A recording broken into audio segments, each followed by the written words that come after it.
আচ্ছা, ইংরেজি গ্রামারের এমন কিছু কমন ফাঁদ আছে না যা পরীক্ষায় আমাদের নম্বরটা বেশ খানিকটা কমিয়ে দেয়? আজকের এই বিশ্লেষণে আমরা ঠিক সেই কঠিন নিয়মগুলোকে একদম সহজ করে বুঝব, যাতে পরীক্ষার স্কোরটা সহজেই বেড়ে যায়। চলুন শুরু করা যাক।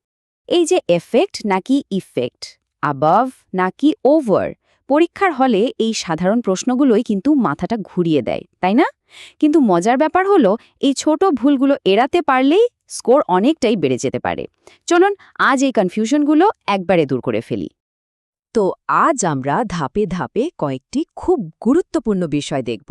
প্রথমে আমরা অবস্থান আর পরিমাণ বোঝানোর শব্দ নিয়ে আলোচনা করব, তারপর কিছু কনফিউজিং ভার্ব দেখব, এরপর অ্যাডভার্ব ও এডজেক্টিভের সঠিক ব্যবহার শিখব এবং সবশেষে পরীক্ষার জন্য একটা কুইক রিভিশন করে নেব।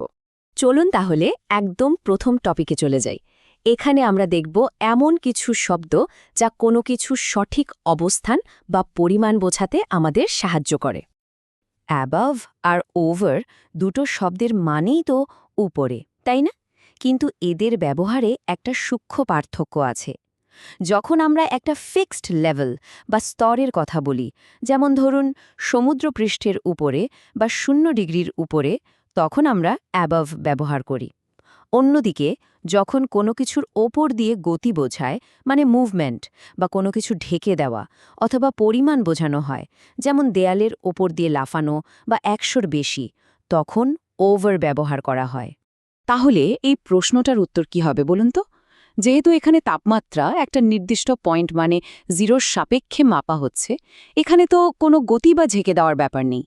তাই একদম সঠিক উত্তরটি হল B, the temperature is 5 degrees above 0।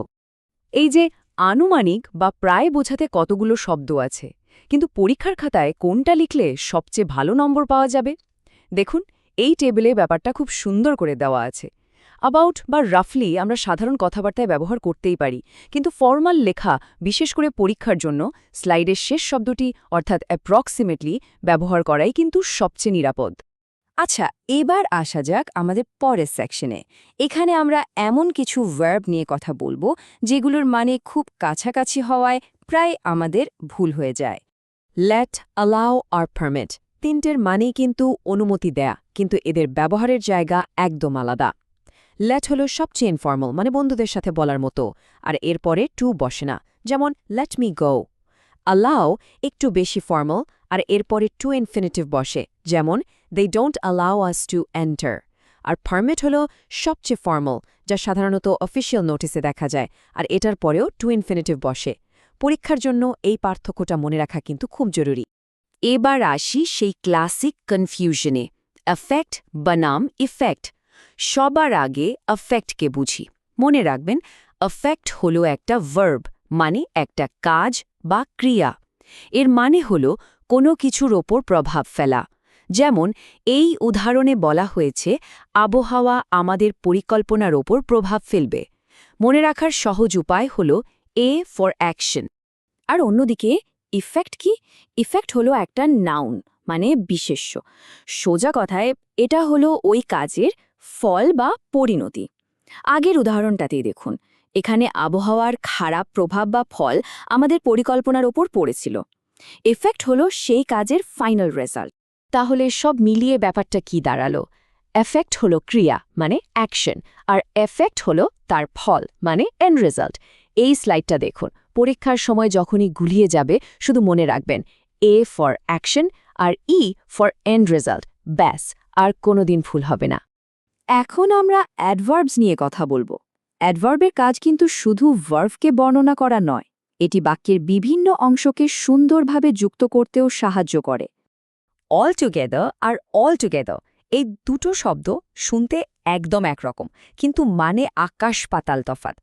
All together যেটা একটাই শব্দ, তার মানে হলো মোট বা সম্পূর্ণভাবে, যেমন the bill was $50 all together. আর অল টুগেদার মানে দুটো আলাদা শব্দ, এর মানে হলো সবাই মিলে একসাথে, যেমন লেটস সিং অল টুগেদার। লেখার সময় কন্ট্রাস্ট বা বৈপরীত্য বোঝানোটা কিন্তু খুব জরুরি। এখানে কয়েকটা নিয়ম মাথায় রাখতে হবে। যেমন ধরুন, অলদো বাক্যের দুটো অংশকে জোড়া লাগায়, কিন্তু হাওয়েভার দিয়ে সাধারণত একটা নতুন বাক্য শুরু হয়। আর সবচেয়ে বড় ভুল যেটা হয় তা হলো একই বাক্যে অলদো আর হাউএভার একসাথে ব্যবহার করা। এটা কিন্তু একদমই করা যাবে না। এটা কিন্তু একটা দারুণ ব্যাপার। খেয়াল করে দেখুন, অলরেডি, জাস্ট বা ইয়েটের মতো শব্দগুলোর ব্যবহার ব্রিটিশ আর আমেরিকান ইংরেজিতে একটু আলাদা। ব্রিটিশ ইংরেজিতে এগুলোর সাথে সাধারণত প্রেজেন্ট পারফেক্ট টেন্স ব্যবহার করা হয়, কিন্তু আমেরিকান ইংরেজিতে সিম্পল পাস্ট টেন্সও চলে। এখন পরীক্ষার সময় কোনটা ব্যবহার করবেন?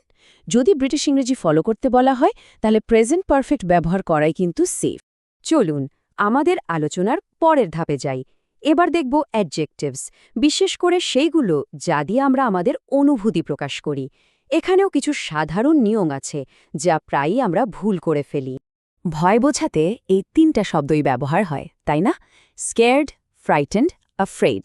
স্কেয়ার্ড আর ফ্রাইটেন্ডের আগে আমরা ভেরি বা আ বিটের মতো শব্দ বসাতে পারলেও অ্যাফ্রেডের আগে কিন্তু এগুলো সাধারণত বসে না। তাই আই এম ভেরি অ্যাফ্রেড বলাটা গ্রাম্যাটিক্যালি ঠিক না। আর এই নিয়মটা পরীক্ষার জন্য সবথেকে বেশি জরুরি। অ্যাফ্রেড শব্দটা কখনোই কোনো নাউনের ঠিক আগে বসে না। আমরা আ ফ্রাইটেন্ড চাইল্ড বা আ স্কেয়ার্ড ডগ বলতে পারি, কিন্তু ভুলেও অ্যান অ্যাফ্রেড চাইল্ড বলা যাবে না। এটা ভালো করে মনে রাখতে হবে। একা থাকা বোঝাতেও কিন্তু শব্দের মারপ্যাচ আছে। ধরুন অ্যালোন বা অন ইয়োর ওন, এগুলো দিয়ে শুধু বোঝায় যে কেউ শারীরিকভাবে একা আছে, এতে দুঃখের কিছু নেই। কিন্তু যখনই আমরা লোনলি বলছি, তার মানে হলো একা থাকার কারণে মন খারাপ। এই ছোট পার্থক্যটা কিন্তু লেখার মান অনেক বাড়িয়ে দিতে পারে। তো আমরা একদম শেষে চলে এসেছি। চলুন পরীক্ষার আগে যা যা শিখলাম তা একবার ছটপট রিভিশন দিয়ে নিই। এই স্লাইডটা হলো আপনাদের ফাইনাল চিট শিট। আবাভ হলো নির্দিষ্ট লেভেলের জন্য, ওভার হলো পরিমাণ বা গতির জন্য, আফেক্ট হলো ভার্ব বা অ্যাকশন, ইফেক্ট হলো নাউন বা রেজাল্ট। আফ্রেড শব্দটা নাউনের আগে ব্যবহার করবেন না। আর হ্যাঁ, হাউএভার দিয়ে নতুন বাক্য শুরু হয়, এটাকে অলদো এর সাথে এক বাক্যে ব্যবহার করা যাবে না।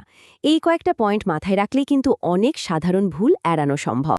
তাহলে এখন একটু ভাবুন তো, আজকের এই আলোচনার পর কোন নিয়মটা আপনার লেখায় সবচেয়ে বড় পরিবর্তন আনবে বলে মনে হচ্ছে? কারণ এই নিয়মগুলো শুধু জানা নয়, ঠিকঠাকভাবে ব্যবহার করতে পারলেই কিন্তু লেখার মান অনেকটাই বদলে যাবে।